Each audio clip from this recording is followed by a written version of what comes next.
दोस्तों आज हमारे पास 2008 ISF लेक्सिस है।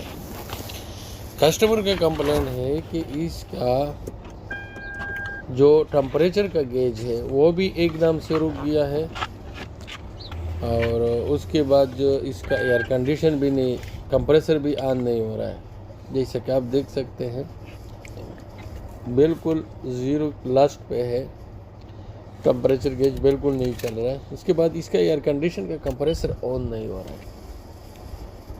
तो अभी हम इसको स्कैनर लगाते हैं तो इसमें नो कम्युनिकेशन आता है, तो इसका जो कोई भी स्कैनर इसमें कनेक्ट नहीं होता है। तो ये लॉन्च भी इसके ऊपर टेस्ट किया, ये मैक्सिदा से इसको टेस्ट किया, ये कभी कम्युनिकेशन नहीं हो रहा है। तो आज इस वीडियो में हम आपको केन हाई केन लो के बारे में बात करेंगे और इस कनेक्टर के बारे में बात करेंगे। ये OBD का कनेक्टर है। इसमें जितने भी गाड़ियां हैं 2000 के ऊपर जितने भी गाड़ियां हैं उसमें 16 पिन OBD आता है। उसके जो 3 वायर हैं वो बिल्कुल सब गाड़ियों का सेम आता है, चाहे वो मर्सिडीज़ हो चाहे वो GMC हो, जो मेन पावर और ग्राउंड है। बाकी वायरों में इसका फ़र्क आता है, डिफरेंस सिस्टम आता है। तो इसमें कभी कभी हम लोग कंफ्यूज हो जाते हैं, कभी उल्टा लगता है तो हम लोगों को पिन 1 का पता नहीं चलता है।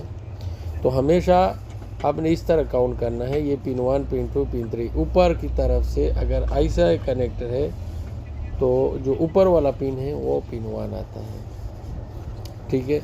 अगर इसको ऐसा सीधा रखते हैं इस साइड पे तो इसका पिन नंबर 1 इस साइड का पहला वाला आता है। तो इसको आपने ध्यान करना है कि ऐसा सीधा रखने से इसका पिन 1 यहाँ से चालू होता है और उल्टा पकड़ने से पिन 1 यहाँ से चालू होता है। तो इसका पिन 16 और पिन 4 और 5 होता है ग्राउंड, पिन 16 होता है बी पॉजिटिव। अब ये टोयोटा गाड़ी है, लेक्सिस है, इसका जो पिन नंबर 6 है और पिन नंबर 14 है, ये केन हाई और केन लो का है। पिन 6 केन हाई है और पिन 14 जो है वो केन लो है। तो ये जो होता है इसका एक मुजम्मा होता है, ये 2 वायर आपस में सब ECU के साथ कनेक्ट होते हैं। ये पिन नंबर 6 और 4, ये गाड़ी के अंदर जितने भी ECU है 14 ECU है, किसी गाड़ी में 20 ECU आता है, किसी में 50 आता है, सब के साथ ये जुड़े रहते हैं कनेक्टर के थ्रू। तो अभी हम कनेक्टर का लोकेशन बताते हैं। ये ड्राइवर साइड है, यहाँ के ऊपर जो कनेक्टर लगा है ये मेन कनेक्टर है इसका के डाटा लाइन का। तो कभी भी अगर आपके साथ ये ऐसा वाला मसला आता है केन कम्युनिकेशन का, तो इसमें जितने भी कनेक्टर लगे हुए हैं ये मेन ग्रिप में ये इसका लोकेशन है, इसमें जितने भी कनेक्टर लगे हुए हैं ये सब एक ECU का है। ये मेन जंक्शन है, एक इस साइड में आता है, एक आता है सेम जंक्शन पैसेंजर साइड में, ठीक है जी। तो आपने एक को डिस्कनेक्ट करना है और गाड़ी को चेक करना है कि इसमें जो डाटा लाइन का कोड है वो गया या नहीं गया। तो जैसे आप देख सकते हैं ये 2 वायर का एक ECU का ये कनेक्टर है।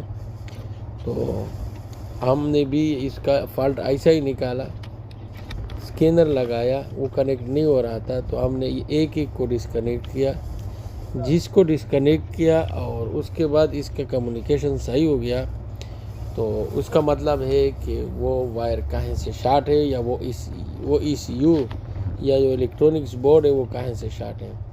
तो यहाँ से केन लो केन हाई के 2 वायर जाते हैं इस मेन कनेक्टर में, फिर यहाँ से सब ECU में डिवाइड हो जाते हैं। एक जंक्शन इस साइड में है ड्राइवर साइड में, एक पैसेंजर साइड में। तो हमारे केस में क्या हुआ, वो पानी बारिश हुआ था, थोड़ा पानी गया था, ये यहाँ पे जंक्शन में पानी गया था वायरिंग में, उसकी वजह से शॉर्ट हो गया था। अभी हमने साफ़ किया इसको, अभी जब साफ़ किया अभी इसका जो टेम्परेचर है वो चलना शुरू हुआ, तो उसमें पानी गया था। तो कभी भी आपने चेक करना है, क्योंकि एक ECU को आप डिस्कनेक्ट नहीं कर सकते, बहुत मुश्किल है। कोई ECU डैशबोर्ड के अंदर आता है, कोई ECU स्टीयरिंग एंगल सेंसर का है उधर आता है। तो उसके लिए आपने इस कनेक्टर से यहाँ से डिस्कनेक्ट करना है और यहाँ से आपने कंफर्म करना है कि कौन सा ECU शॉर्ट है।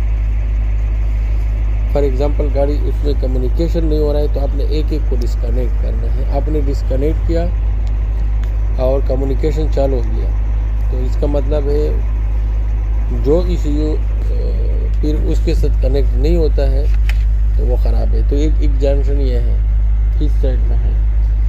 तो अभी हम वायरिंग डायग्राम के अंदर भी बताएंगे कि कैसे इसका वायरिंग डायग्राम है और कैसे इसका जंक्शन है, केन हाई और केन लो का। तो ये 2008 Lexus ISF गाड़ी है, उसमें ये मसला था, मैंने निकाल दिया। तो ये जो है ये केन वायर के डायग्राम है। ये OBD 16 कनेक्टर है, पिन नंबर 6 केन हाई है और पिन नंबर 14 जो है वो केन लो है। तो ये OBD 16 पिन है। तो ये गए किधर चले गए हैं, अगले वर्क में गए हैं। तो हम अभी इसको 14 और 15 को दूसरे वर्क को खोलते हैं, दूसरे पेज को खोलते हैं। तो ये जंक्शन है जो मैं बता रहा था इस जंक्शन के बारे में।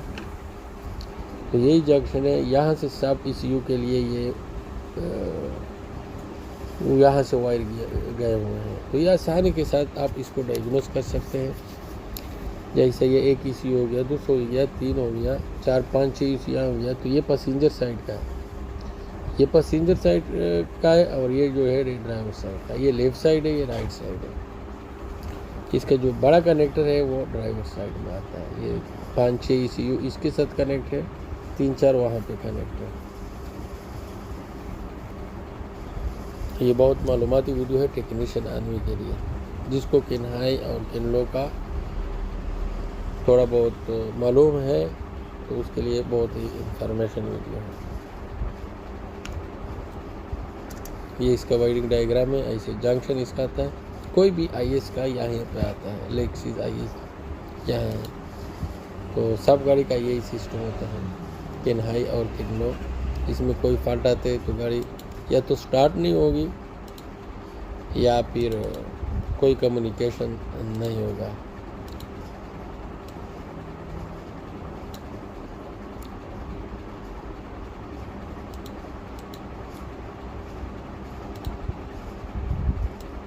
वीडियो देखने का शुक्रिया।